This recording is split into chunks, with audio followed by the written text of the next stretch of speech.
ku scoop iwandikibwa Daily Monitor bakoze award okusinza ku research yaabwe bawadde awards abayimbi nga bwe ba performance omwaka guno kakati fe tujja kujja tu editing emu ne tugenda tambulirako wano katono ku kyabwe akati bo bagamba okusinza ku Bo Award of the Year rather Artist of the Year debate yabadde nnene nnyo era ne bagamba wano Artist of the Year bajja kuba based on data from the website Artist of the Year goes out to Sheebah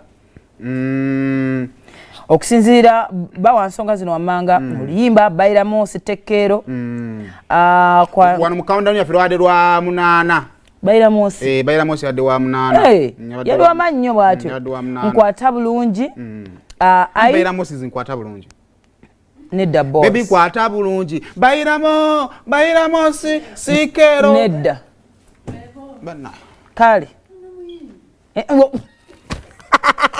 then ngaline mudra of course muomya aina muomya aina raina ne chance na lubega Rally Raguno mwaka nedda Rally Raguno. Rally Raguno. Then ne ba crediting the fact that itino yava ku manager twapo ko mugambawo naba ne successful concerts. Ne concerts. So bagamba akalwa wakalya olw'ensonga ezo bbiri.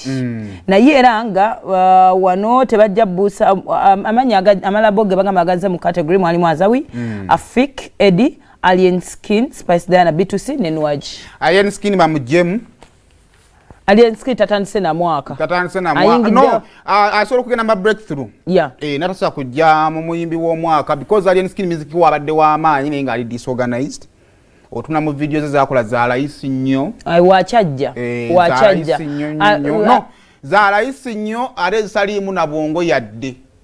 Nti abeera onagamba omusajja wa camcorder jangu nkwatemu nolaba oluyimba olungi with a fake video so naye music was asobodde okupenetrate naye kyewuunyisa mpuliddeko ku interviews nga I don't know byakola ayimba bulungi naye yakulaga nti no force ngoma abana ba ghetto there's a character joyambala olwembera jolimu. Yes, I think it is something he needs to work on. Yeah, okusiza nti abantu bamu embrace nze bana nadaba ba ghetto lumba tandiko kuyimba kuno yingo lumu alinga ayimbira bachalibe aina city ya danger tonkaka ne baba mbatisana big songs. Yeah, era ne wano natwa mu countdown yali namba ndozanga asatumu.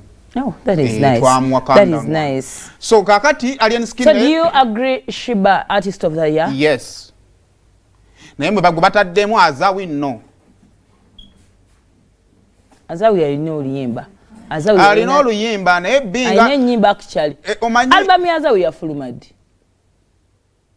Yakola album ngerike ennyimba. Yes, azirina. Ate zonna zezali. Alina maje. Alien Skin. Azawi alina maje. Alina bamutudde singo ye.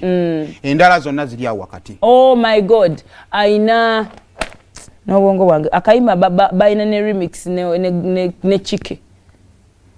Omanyi va kubira muno ekintu ekikuba ku bwongo okyogererawo. Kulira bino ebintu bibiri. Wala olimba lwa love you every day. Bebe kulia kwata olimba na alufulumia na alukwata na rufulumia ku TV ezili international. Ugandans were like, olimba lwa bebe kulu. Newe kiwe kyavaako ne rujja abantu ne balwe embrace. Azawi akoze buli kintu kyenna. Omanyi Azawi bamubrandinze nga star. Yeah. She's a star. Wajja ku stage olaba star. Ebintu byakola bikola nga star. But because tuli in unprofessional industry abantu ne kibatiisa omanye gulo tusaba nawulize kulimba lwa love you every day nga bebe kuli yayimba oluyimba nero oluyimba lwe twagenda okwagala with time atugenda tulitegera with time. So Azawe butugenda practically ku ground emirimu egimu sija amaanyi nero akuba giri branded bulungi mu ngeri abalaji batabikolamu bamutiisa amaaso. Oba kitegera bamutiisa amaaso kubanga bamubrandinze bulungi omuyimbi ayinza okubagezaako lwakuba nti nzayita ina management is fake. Fake akulaga nti nze ndi star toyina kyongamba.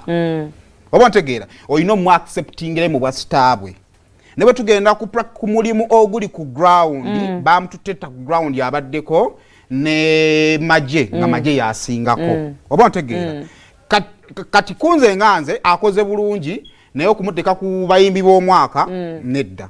Then Nwaji Nwaji alina concert ey'amaanyi naye erina performance embi. Kyetuyinza okumunenyezako obutamunenyezaako. Then alina oluyimba olw'amaanyi. Malaika. So naye asobola okugenda ku nomination just ku empowering bakyala. Okay. Spice Diana? Nedda. Spice afunye oluyimba ng'omwaka guggwako. Bitusi? Bitusi bafunye oluyimba ng'omwaka guggwako. Gundi yakola atya? Gweweka. Yali gweweka. Zonna ziba zaaliwo obubeezaawo. Zaaliwo olwakuba omanyi character is very important mu industry. N'ogamba sosa kumala wiki nga sizanye kulimba la Bitusi. Bantu bo. Oba ontegeera.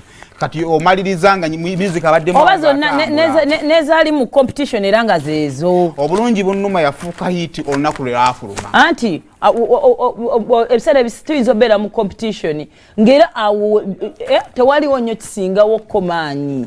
Okitegeera? Tebajjaawo naye nga bakoze bulungi. Ojjukira oluyimba ki olwaliko we baakolera concert because obulungi bunnuma afulumye concert nedda omanyi Bitusi bakola bulungi mu COVID mu lockdown. Kakati be bamu ku bayimbi be twali tugamba nti we batuteera. They are supposed to have a concert. Oba ontegeera. Kati baali tebeetaaga luki kubanga n'oluyimba lwe baagezaako okutanga tugenda mu concert it was Kevin Neighbor. Okay.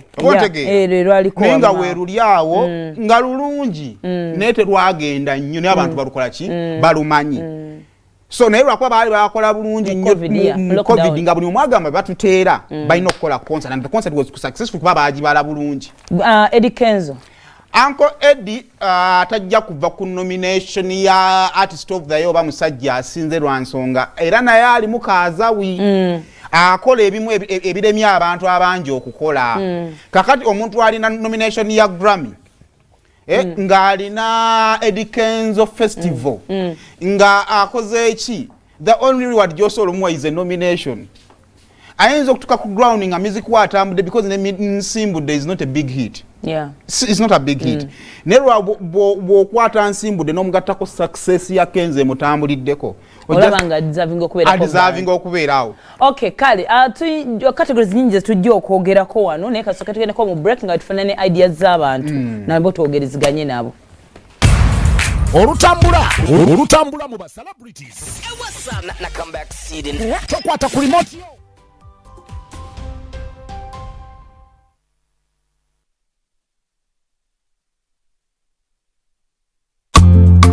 Spicy gadgets, ne spicy Diana Lugogo.